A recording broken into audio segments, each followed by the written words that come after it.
The Last Expedition to the Edge of the Universe. Chapter 1. The embarkation. The air was thick with tension as we stood there, waiting to board the spaceship that would take us on our journey. I looked around at my fellow travelers, all of us dressed in identical jumpsuits and equipped with backpacks filled with supplies for the long journey ahead. We were about to embark on a mission that would change the course of humanity forever.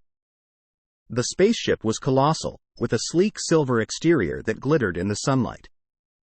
The loading ramp extended from its belly like a massive tongue, beckoning us forward. I took a deep breath, trying to calm my nerves. This was it.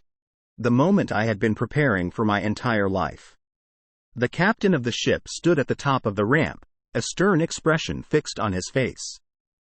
He greeted each of us with a curt nod as we filed past him and into the ship's interior. The bridge was a futuristic haven of buttons and screens, with a panoramic view of the space around us. I couldn't help but feel a surge of excitement as I looked out at the stars, wondering what lay ahead. We were quickly escorted to our assigned sleeping quarters, small pods that looked like oversized eggs. Inside, the walls were padded and the floors were smooth, designed to prevent injuries in case of turbulence.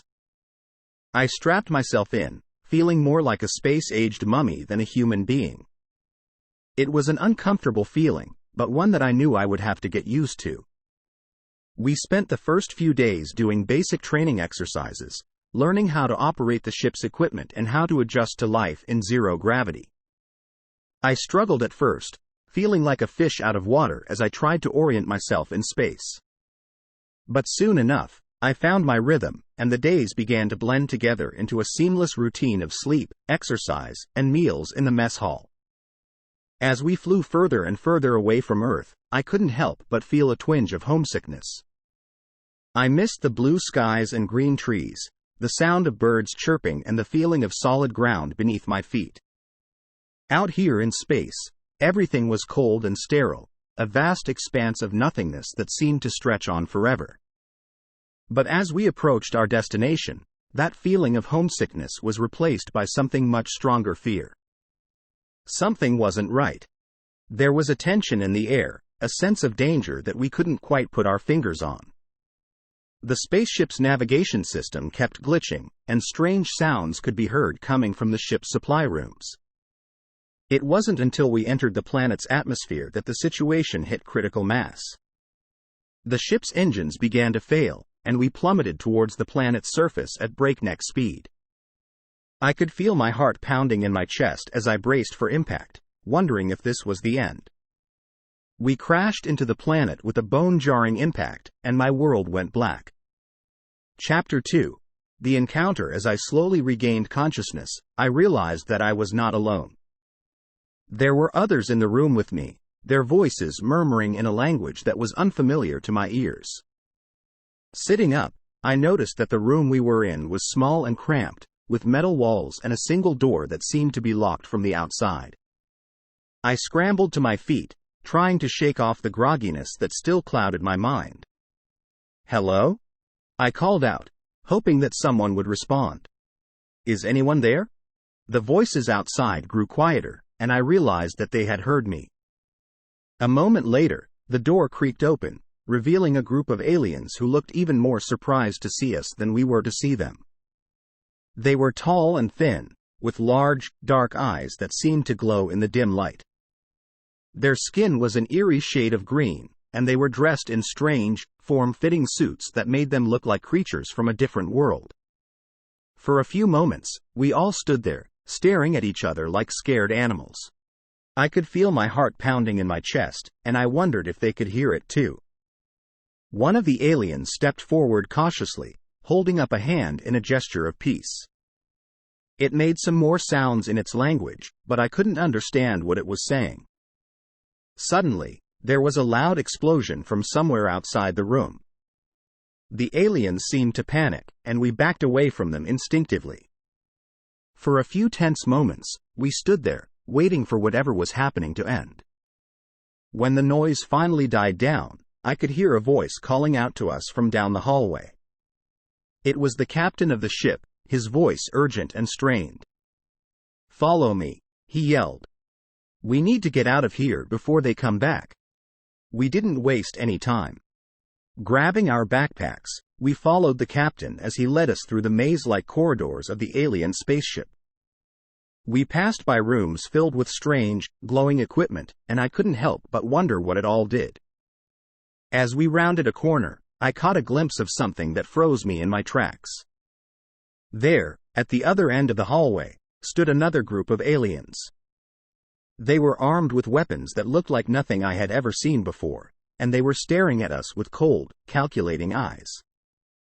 We tried to back away, but it was too late. They had us cornered, and there was no escape. For a moment, there was a standoff. I could feel the tension in the air, like a live wire just waiting to snap. And then, suddenly, everything happened at once. The aliens opened fire, their weapons blasting lethal beams of energy at us. We dove for cover, but there was nowhere to hide. I could feel the heat of the laser bolts as they zipped past my face, and I knew that it was only a matter of time before one of them hit me. And then, like a miracle, something incredible happened. One of the aliens on our side did something that I couldn't quite believe. It reached out towards one of the enemy aliens, and suddenly, its body began to shimmer and distort. In a few seconds, it had transformed into a perfect replica of the enemy alien. The rest of us stood there, stunned, as the transformed alien used its disguise to sneak up on the enemy aliens and take them by surprise. In a few short moments, the battle was over. The enemy aliens were lying on the ground, stunned and defeated. As we hurried back to the safety of our own ship, I couldn't stop my mind from racing. What were these aliens? And how had we gotten here? I knew that there were more questions than answers, but one thing was clear: we were in serious trouble. Chapter 3. The betrayal. Back on board our own spaceship, we quickly discovered that we had an intruder among us. One of our own crew members had been secretly communicating with the enemy aliens, providing them with information about our mission and our ship's weaknesses. It was a shocking betrayal, and one that left us all feeling vulnerable and exposed.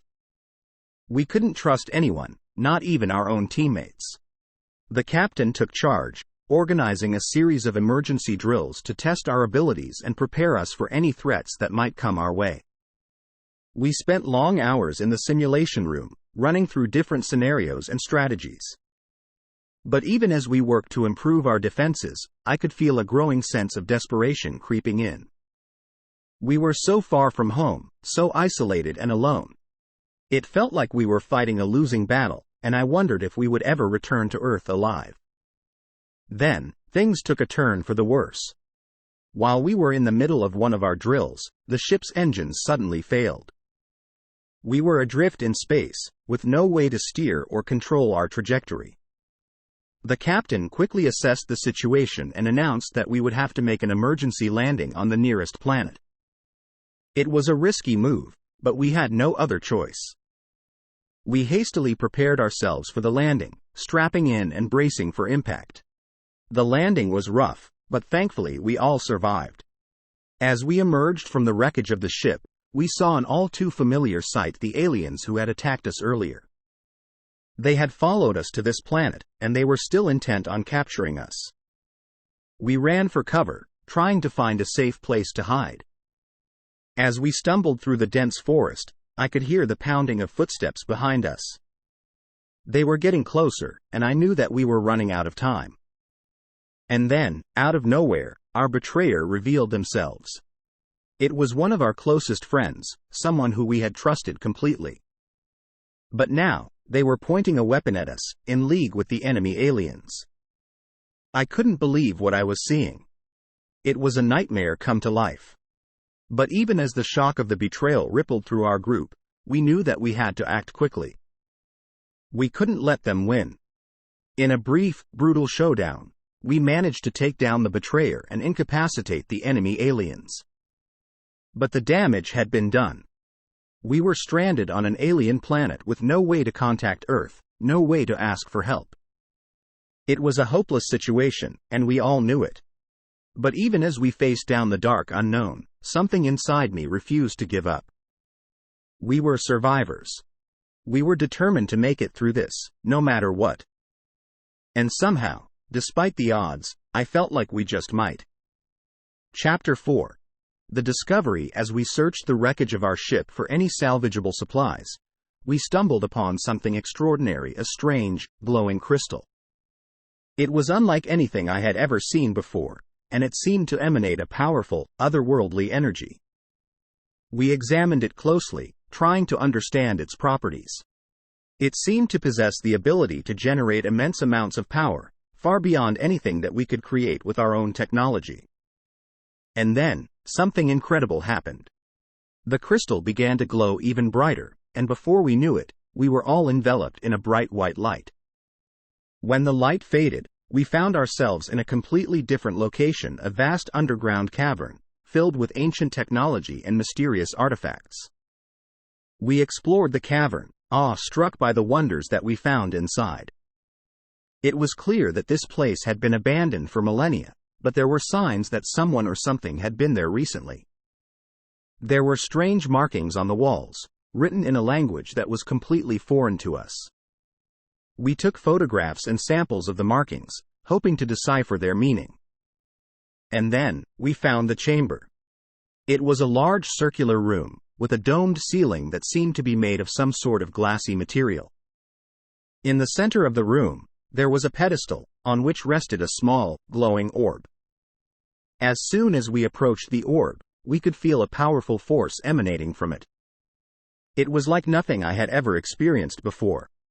In a sudden burst of energy, the orb exploded, sending us all hurtling backwards. When we came to our senses, we realized that something had changed. A new kind of energy seemed to fill the air around us, and I could feel a sense of clarity and focus that I had never felt before. It was as though my mind had been unlocked, and I could suddenly understand things that had been incomprehensible to me before. We quickly realized that the orb had given us incredible new abilities. We could communicate telepathically, move objects with our minds, and even levitate off the ground. It was a thrilling and terrifying experience all at once. But even as we reveled in our newfound abilities, we knew that we had to be careful. This power could make us a target, and we needed to stay one step ahead of our enemies if we were going to survive. As we made our way back to the surface, we could feel a new sense of purpose stirring within us. We had discovered something incredible, something that could change the very fabric of the universe. And we were determined to use it for good. Chapter 5. The sacrifice. With our newfound powers, we were able to fend off the alien attacks more easily. We were a force to be reckoned with, and the enemy knew it. But with every victory came a cost. Our powers were draining us, both physically and mentally. We needed to find a way to recharge, or we would never make it off this planet alive. As we searched for a solution, we stumbled upon an ancient temple hidden deep within the jungle. It was unlike any building I had ever seen before, with intricate carvings and artwork adorning every surface. Inside the temple, we found a pedestal that seemed to glow with a similar energy to the orb we had encountered earlier. We were hesitant to approach it, knowing that there could be unknown dangers lurking within. But we had no other choice. We needed to recharge, or we were as good as dead. We approached the pedestal cautiously, our hearts pounding with fear. As we placed our hands on the pedestal, we could feel a powerful energy coursing through our bodies. It was like nothing we had ever experienced before, and we knew that we had made the right choice.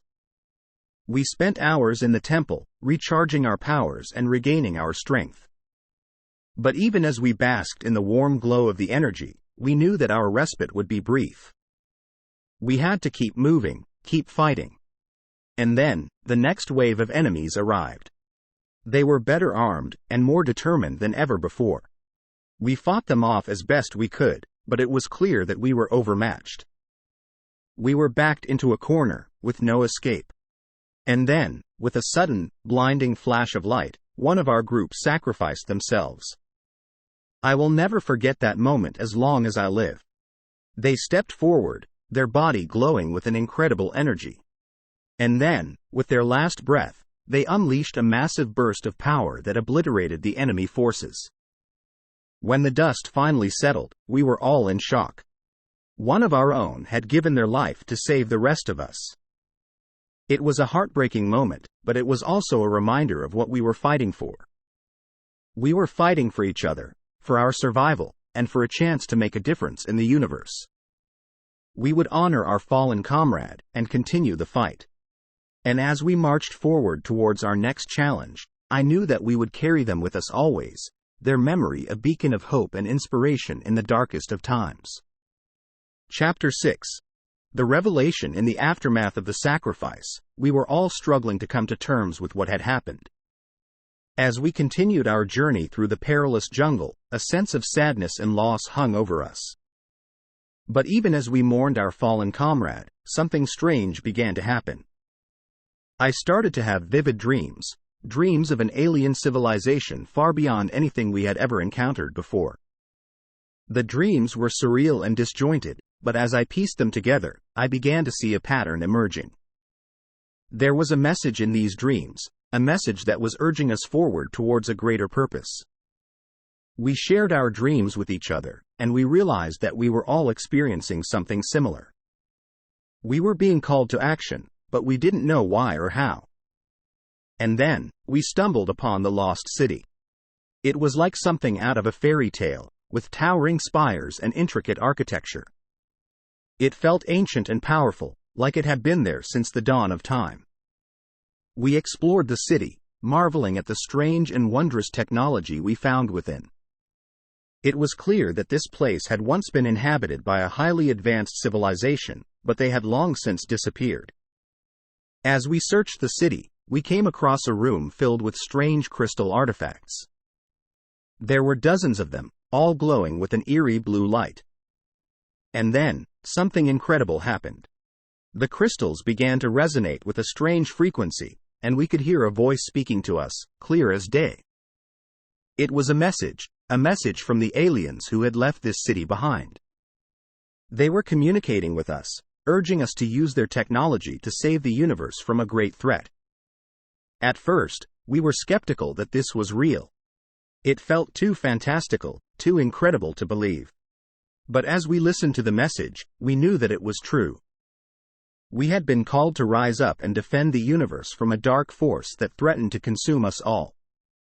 We spent long hours deciphering the message and studying the artifacts in the room. We still had no idea what the threat was or how we were supposed to fight it, but we knew that we had been given a gift. A gift that we could use to turn the tide of this war. And as we left the lost city behind and continued on our mission, I knew that we were more determined than ever before. We had a purpose, a reason to fight. And even in the face of seemingly insurmountable odds, we would never give up. We would fight to the bitter end, for the sake of the universe and all that we held dear. Chapter 7. The return. With the revelation of our true purpose and the discovery of the lost city, we felt like we were unstoppable. Even as we continued to face enemy attacks, we approached them with a newfound sense of confidence and determination. But we knew that our mission was far from over. We still had a long way to go, and we had no idea what awaited us around the next corner. As we continued to push forward, we began to see signs of the enemy's power growing stronger. Their fleets were larger, their weaponry more advanced. We knew that we were in for the fight of our lives. And then, something happened that changed everything. We received a message from one of our scouts, who had managed to infiltrate the enemy base. They had discovered something shocking. The enemy was not what they seemed. It was a revelation that shook us to our very core. The enemy was not an alien race, as we had believed. They were actually remnants of our own people, a faction that had turned away from everything we stood for. At first, we couldn't believe it. We had been fighting our own kind, our own brethren. It was a horrifying thought. But then, we realized what it meant. If they were our own, then that meant that we could reason with them, find a way to come to a peaceful resolution. It was a wild idea, but it was our only hope. We knew that we had to try. We sent out a message, broadcasting to the enemy faction that we wanted to parley. It was a risky move, and we didn't know if it would work. But to our surprise, they responded. They agreed to a ceasefire and a meeting at a neutral location. The meeting was tense, but as we talked, we started to see the humanity in each other. We saw that we weren't so different after all. And then, the enemy dropped a bombshell. They had discovered something that we had missed, a powerful, reality-warping artifact that had been hidden away for centuries. It was the key to winning the war, and they were willing to relinquish it in exchange for some of our own technology. It was a difficult decision, but we knew that we had to take them up on the offer. The fate of the universe was at stake. The artifact was unlike anything we had ever seen before. It was a powerful orb that seemed to shift and change shape every time we looked at it. But even as we marveled over its power, we knew that we had a responsibility to use it wisely. We couldn't let it fall into the wrong hands or be used for evil purposes. And so, we returned to our own fleet, with the artifact in tow. We knew that the real fight was just beginning, but for the first time in a long time, we felt like we had a real chance of winning. We had learned that sometimes, the greatest enemy we face is not an external threat, but our own preconceptions and misunderstandings. And if we can overcome those obstacles, we can achieve anything we set our minds to.